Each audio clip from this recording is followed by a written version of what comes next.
ప్రభుత్వంలో ఆర్టీసీ విలీనం ఎప్పుడు? సీఎం రేవంత్ రెడ్డికి హరీష్ రావు బహిరంగ లేఖ. ఆర్టీసీని విలీనం చేయడంలో పాటు మార్చి నెల నుంచి అయినా సంస్థ ఉద్యోగులకు ప్రభుత్వ ఖజానా నుంచి వేతనాలు చెల్లించాలని మాజీ మంత్రి టి హరీష్ రావు రాష్ట్ర ప్రభుత్వాన్ని డిమాండ్ చేశారు.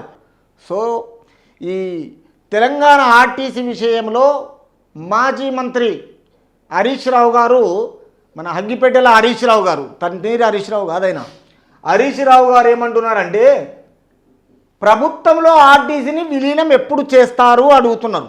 రైట్, మంచి క్వశ్చన్ అడిగారు. కానీ మరి 10 సంవత్సరాలు మీరున్నప్పుడు మీరెందుకు చేయలేదు? మీరు చేయలేని పరిస్థితిలో వచ్చిన 2.5 నెలల్లోనే కాంగ్రెస్ను అడగడము అది ఎంతవరకు కరెక్ట్ అనిపిస్తున్నది హరీష్ రావు గారు? 10 సంవత్సరాలు ఎక్కరా, 2.5 ఎక్కరా? కొంచెమన్నా దరిదాపులను ఉన్నారా? ప్రజల అధికారాన్ని ఇచ్చి 75 రోజులు అవుతున్నది. మీకు 10 సంవత్సరాలు, మీకు 1000 రోజులు, 365 ఇంటూ 10 సంవత్సరాలు. మరి మీరెందుకో చేయలేదు? తెలంగాణ రాష్ట్రంలో 94 కార్పొరేషన్లు ఉన్నాయి.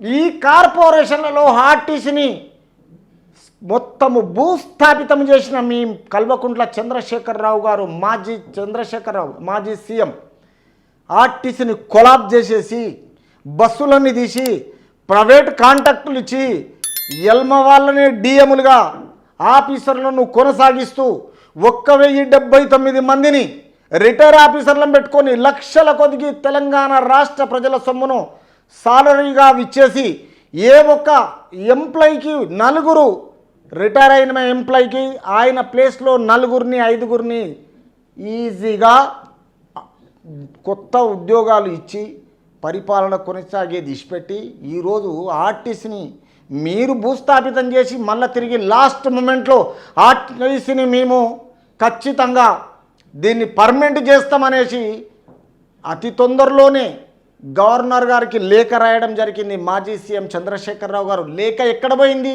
నీ పరిపాలన ఎక్కడ పోయింది? నీ పర్మనెంట్ ఎక్కడ పోయింది? నీ ఆర్టీసీ భూస్థాపితం ఎలా అయిపోయింది? తిరిగి అలా నీ అల్లుడు మళ్ళీ ఎట్లా అడుగుతున్నాడు 75 రోజులకు?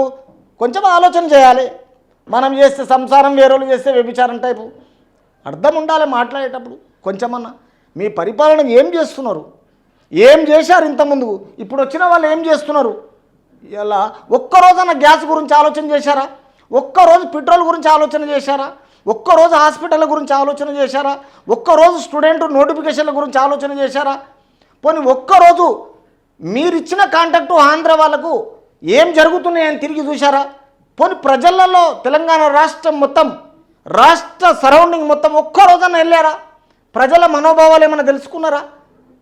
లాస్ట్ మూమెంట్లో హెలికాప్టర్లలో 3 హెలికాప్టర్లలో అల్లుడు కొడుకు షాడో సీఎం కేటీఆర్ గారు, మాజీ సీఎం కల్వకుంట్ల చంద్రశేఖరరావు గారు బహిరంగ సభలు పెట్టి మేము చేసింది ఆర్టీకు నిజాం పరిపాలన, తిరిగి మాకు ఓట్లు వేయండి, మళ్ళీ గెలిపియండి అని తెలంగాణ ప్రజలకు చెప్తే చెంప చెల్లు అనిపించారు.